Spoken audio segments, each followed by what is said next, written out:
tous et bienvenue dans cette nouvelle vidéo. Je m'excuse tout d'abord pour la luminosité.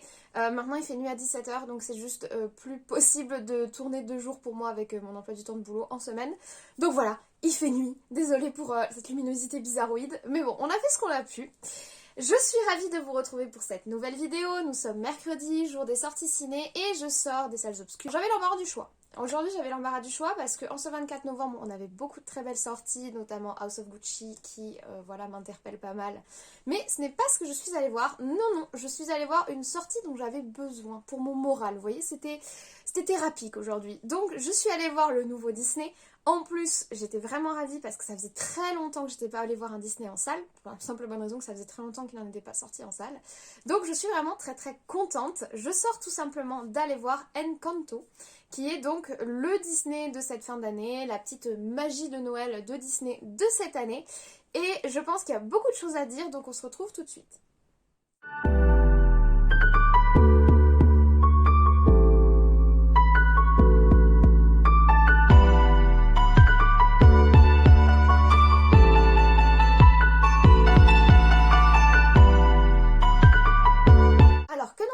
L'histoire du film Encanto.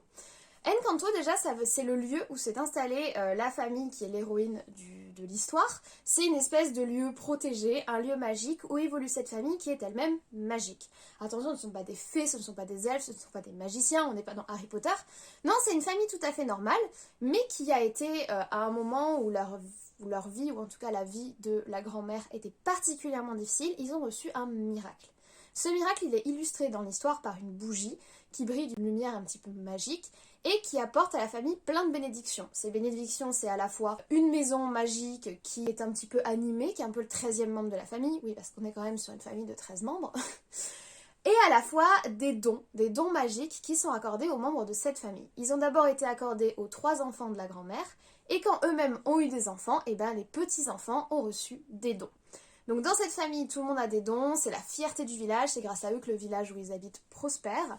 Mais au milieu de cette famille de gens exceptionnels, il y a Mirabel, notre héroïne, et Mirabel, notre héroïne, elle n'a pas de dons.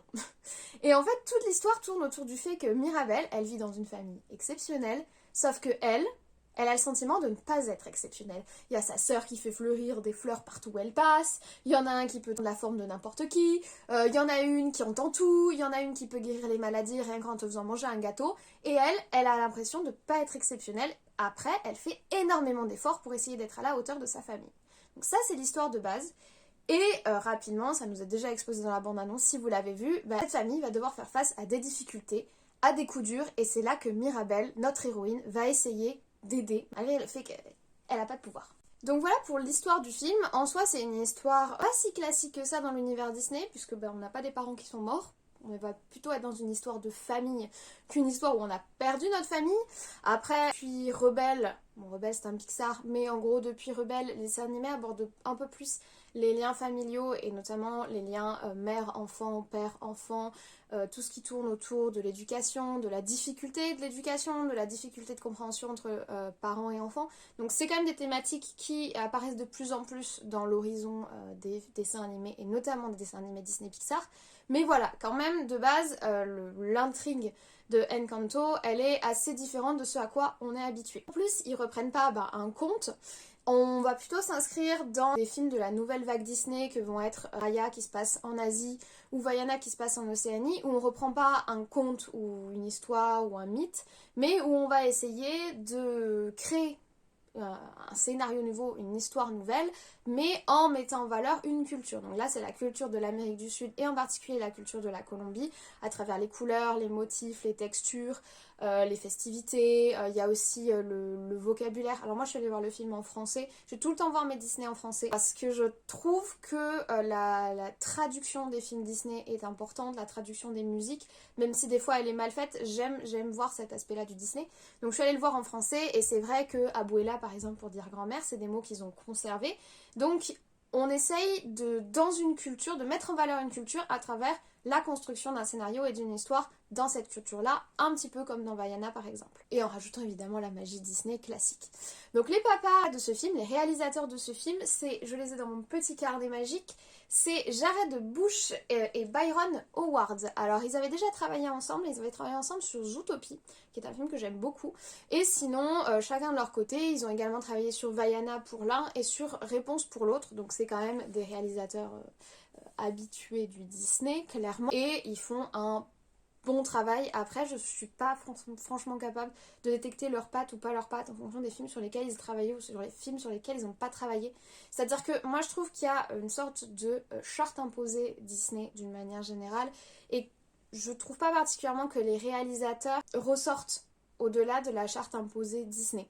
Donc j'imagine qu'ils font très bien leur travail, mais disons que je peux pas vous dire ah là j'ai bien reconnu tel réalisateur, ça m'a fait penser à tel film. Non, c'est pas le cas.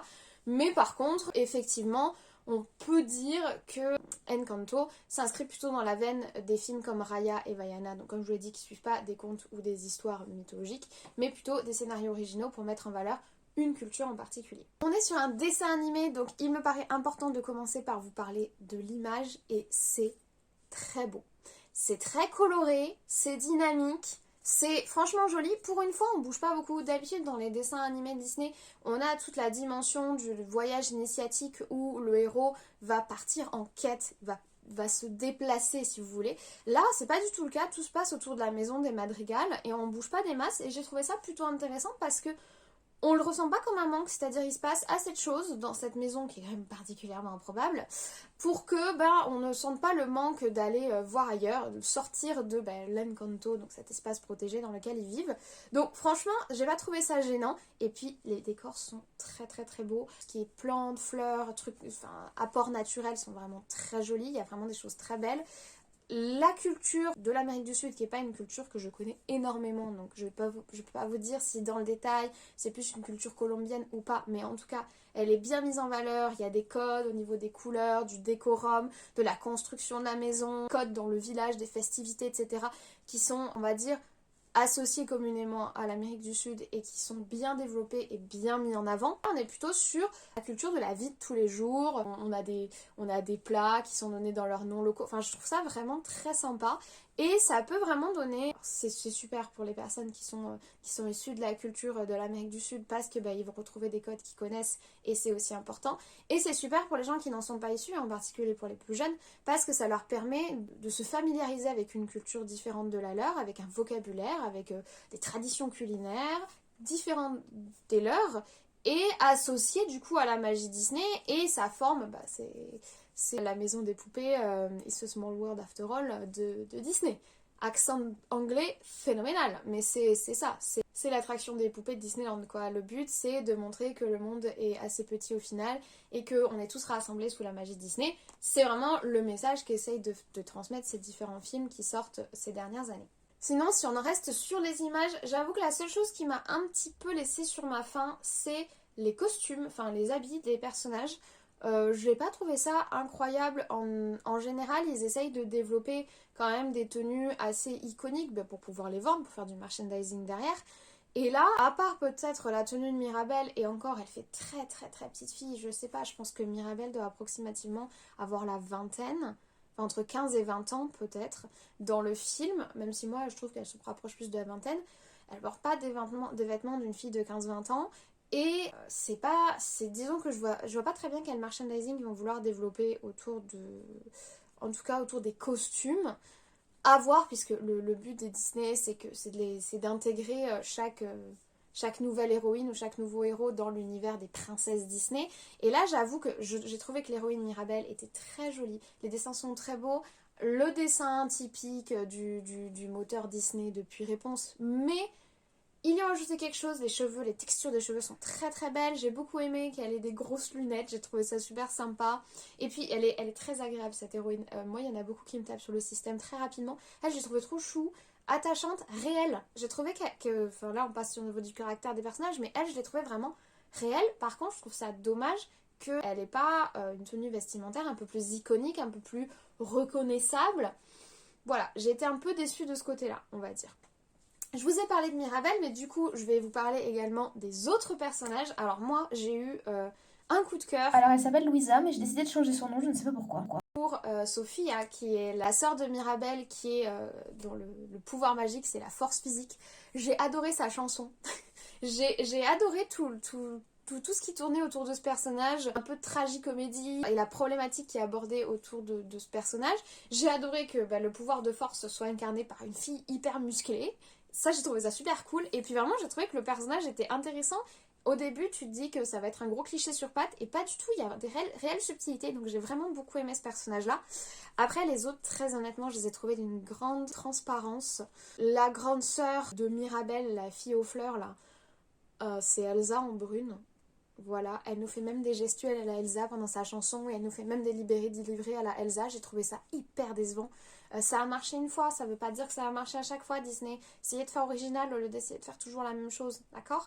On a compris que les adolescentes libérées délivrées, ça marche bien avec les petites, mais essayez de nous proposer autre chose, ce serait cool, parce que j'ai trouvé que c'était extrêmement dommage pour ce personnage d'être simplement un copier-coller de Elsa en brune, quoi.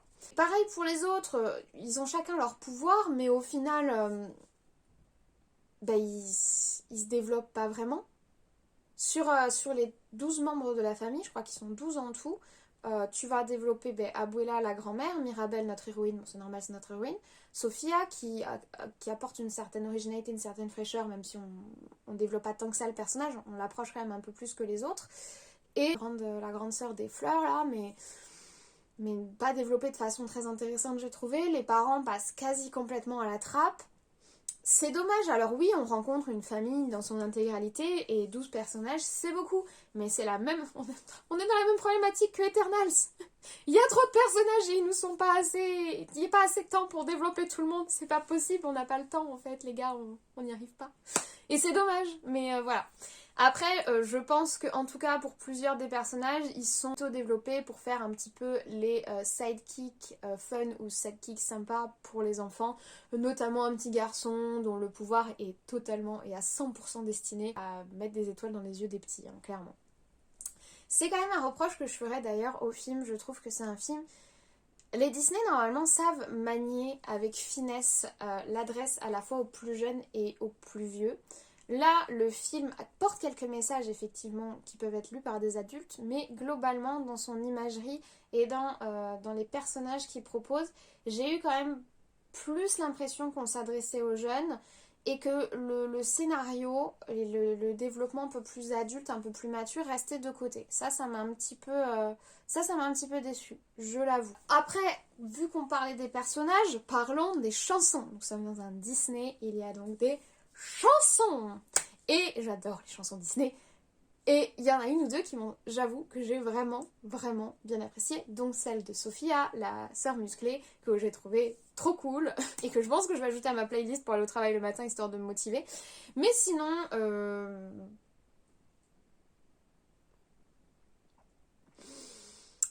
Mais de tête, je saurais pas vous citer une chanson qui m'a particulièrement marquée à part celle-ci. Je ne peux même plus vous dire combien il y en a en tout. J'ai trouvé qu'il y avait cette problématique, c'est-à-dire, moi j'aime bien quand les chansons Disney vont, par exemple là il y en a une qui présente la famille, vont présenter la famille ou vont mettre en valeur un moment dramatique, voilà. Mais là, il y a des chansons, c'est des conversations entre les personnages. C'est-à-dire qu'en fait, ils ont mis en musique des conversations entre les personnages. Ça, j'aime moins. J'aime moins. Et là, c'est un recours qu'ils ont beaucoup utilisé. Donc la chanson est pas genre une sorte de moment de clip qui présente l'intrigue, qui présente un problème, qui présente un lieu, ou qui présente des personnages comme moi j'aime bien. Mais intégré dans l'histoire, que les personnages chantent, c'est les conversations qu'ils ont dans l'histoire, qui font avancer l'histoire. Ça, j'aime beaucoup moins. Et là, ils l'ont pas mal fait. Ils le font moins d'habitude, mais là ils l'ont quand même pas mal fait et ça m'a un petit peu déçue, donc je pense pas que je réécouterai toutes les musiques et je pense pas qu'il y ait particulièrement une musique plus culte que les autres. Voilà, ce qui est dommage, mais sinon c'est toujours très agréable d'avoir le petit côté comédie musicale de Disney. Voilà, ça fait toujours plaisir, clairement ça fait toujours plaisir. Les voix sont très belles, la voix de Mirabel en français est super jolie. Les musiques en français sont pas trop mal, je pense qu'elles sont mieux en anglais. Parce qu'il y a des moments, ça tourne un peu... Ouh, on a eu du mal à traduire. Donc je pense qu'elles sont mieux en anglais. Au-delà des musiques, du décorum et de la culture de l'Amérique du Sud qui essaie d'être mise en valeur, il y a des messages que le film essaye de nous faire passer de façon plus ou moins nette et plus ou moins imposée et plus ou moins placardée. Je vous ai déjà dit que j'aime pas trop quand on placarde le message d'un film ou d'une série au visage. Là quand même on a un peu de ça. On aborde plusieurs problématiques. Déjà du fait du synopsis, du fait qu'on est Mirabel qui n'est pas du nom alors que tous les autres en ont un. Il y a un peu cette problématique de pas trouver sa place dans sa famille, de recevoir de la pression familiale, de se positionner par rapport aux autres membres de la famille, etc. Donc il y a vraiment toute une problématique qui aborde en fait les relations et les liens intrafamiliaux, forcément. Il y a également qui est abordée la problématique de la migration, perdre son foyer, fuir le danger et la peur de se retrouver dans cette situation également qui est abordée. Il y a également vaguement abordé la thématique du deuil ou du départ.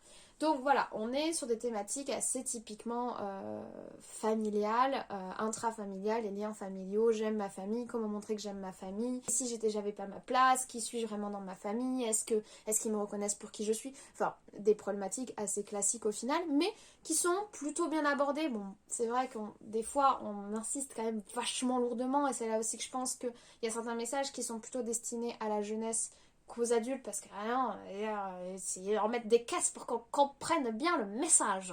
Voilà. J'en arrive à mon point le plus négatif sur le film, malheureusement. J'ai trouvé que le scénario, je comprenais pas où il allait. Et au final, après avoir vu la fin du film, j'ai toujours pas compris exactement où était le problème, à part que la magie de l'amour, Disney, la magie de l'amour. Mais oui, l'amour, ça résout tous les problèmes, aimons-nous. Au final, du coup, j'ai pas exactement compris d'où venait le problème. Et bon, voilà, c'était pas très clair. C'est un peu embêtant quand même, c'est un peu contrariant. Alors qu'à côté, on a eu des films comme Raya qui était avec un scénario super intéressant, vachement développé, plein de thématiques, plein d'univers qui en un seul film se sont vachement bien rencontrés. Et là, on brasse beaucoup de trucs, on brasse beaucoup de choses, on avance beaucoup de pions, suspense, intrigue, mystère, et au final, ça se termine un petit peu en queue de poisson, on n'a pas tout bien compris comment, que, pourquoi, de qui, de quoi, de... Bon, ouais, c'est fini. Donc ça j'avoue que ça m'a un peu contrariée, voilà, disons que scénaristiquement parlant, ça se tient pas trop et tu restes avec des questions en fait. T'as la fin du film et t'es en mode ah bah oui, d'accord, ok, mais du coup, ok, c'est fini, très bien. Ça c'est un peu contrariant quand même et ce sera mon principal et seul point noir du film. Pour le reste c'est juste des petites remarques mais honnêtement j'ai vraiment passé un bon moment. Maintenant, le petit souci qu'il y a eu, c'est que, vous le savez, quand ils passent des Disney au cinéma, avant ils passent également, parfois, des courts-métrages. Et personnellement, j'ai plus pleuré et été touchée par le petit court-métrage qui est passé avant le film et qui était super intense que par le film, au final, émotionnellement parlant, je veux dire, au niveau du bagage émotionnel, j'ai apprécié le film, j'ai vraiment passé un bon moment, c'était sympa, c'était coloré, c'était plein de bons sentiments, c'était ce dont j'avais besoin pour ma thérapie du mercredi après-midi, mais émotionnellement parlant, j'ai été plus prise aux tripes par le petit court-métrage de 3 minutes qu'il y a eu au début que par le film d'1 heure et des minutes, 1h40 je crois. Ça me permet de vous dire, ne ratez pas ce court-métrage, je l'ai trouvé mais hyper touchant, très très très très très très très très beau au niveau de la patte graphique, c'est superbe. Et il aborde également les liens familiaux, l'éducation, le lien avec les parents. Et je l'ai trouvé trop mignon. Il s'appelait Dans mes pas, je crois. Dans mes pas. Et franchement, ne passez pas à côté. Mais je crois que maintenant, tous les courts-métrages Disney sont disponibles sur Disney+, en rediffusion à la demande. Donc, franchement, ne passez pas à côté de ce court-métrage. Il est super mimi, super chou. Et il m'a tiré les larmes. J'ai pleuré comme une fontaine. Ne passez pas à côté. Et ne passez pas à côté, au final, d'Encanto. Parce que, oui, le film aurait pu être mieux, disons. Mais passe quand même un très bon moment, ça fait toujours super plaisir d'aller voir un Disney au cinéma. Et franchement, quand on n'a pas d'attente pour le film comme moi, on regarde, on sourit, il y a des petites blagues, on rigole, il y a des moments dramatiques, on se demande ce qui va se passer, on se demande comment ils vont s'en sortir. Donc voilà, et puis les dessins sont très beaux, c'est hyper coloré, franchement c'est une petite bouffée d'oxygène dans le sens où c'était un Disney, j'ai pris une vague de bons sentiments, une vague de bonheur, une vague de ça finit bien, une vague de ouh, la vie est belle. Donc ça fait du bien, franchement ça fait du bien quand il commence à faire nuit, froid, novembre, tout ça, ça fait du bien, c'est agréable, c'est beaucoup plus détendant et thérapeutique que de regarder des infos, donc je vous le recommande clairement, allez le voir, ne passez pas à côté, et puis de toute façon, d'une manière générale, un Disney, ça ne se refuse pas. Voilà, c'est tout pour mon avis sur le film Encanto, le nouveau Disney qui est sorti pour ce Noël 2021. J'espère que vous avez apprécié cette vidéo. Si vous avez vu le film, n'hésitez pas à me laisser votre avis en commentaire. J'espère sinon vous avoir motivé ou au moins vous avoir donné des clés pour savoir si ce film vous fait envie ou pas. Dans tous les cas, je prends toujours autant de plaisir à vous faire ces vidéos, vous le savez, bienvenue aux nouveaux. Vous êtes nombreux depuis ma vidéo de lundi sur la roue du temps. Du coup, bienvenue, je suis ravie de vous accueillir. Et évidemment, bon retour à ceux qui étaient déjà là. N'hésitez pas à laisser des commentaires, n'hésitez pas à laisser des j'aime si vous aimez. Et merci vraiment énormément pour votre soutien. Ça me fait extrêmement plaisir, ça me touche et j'adore répondre à vos commentaires et lire vos retours. C'est vraiment super agréable. Donc voilà, Sissi ne nous a pas fait l'honneur de sa présence puisqu'il fait la sieste. Écoutez, moi je vous dis profitez de votre journée, passez une très bonne semaine et nous on se retrouve très vite.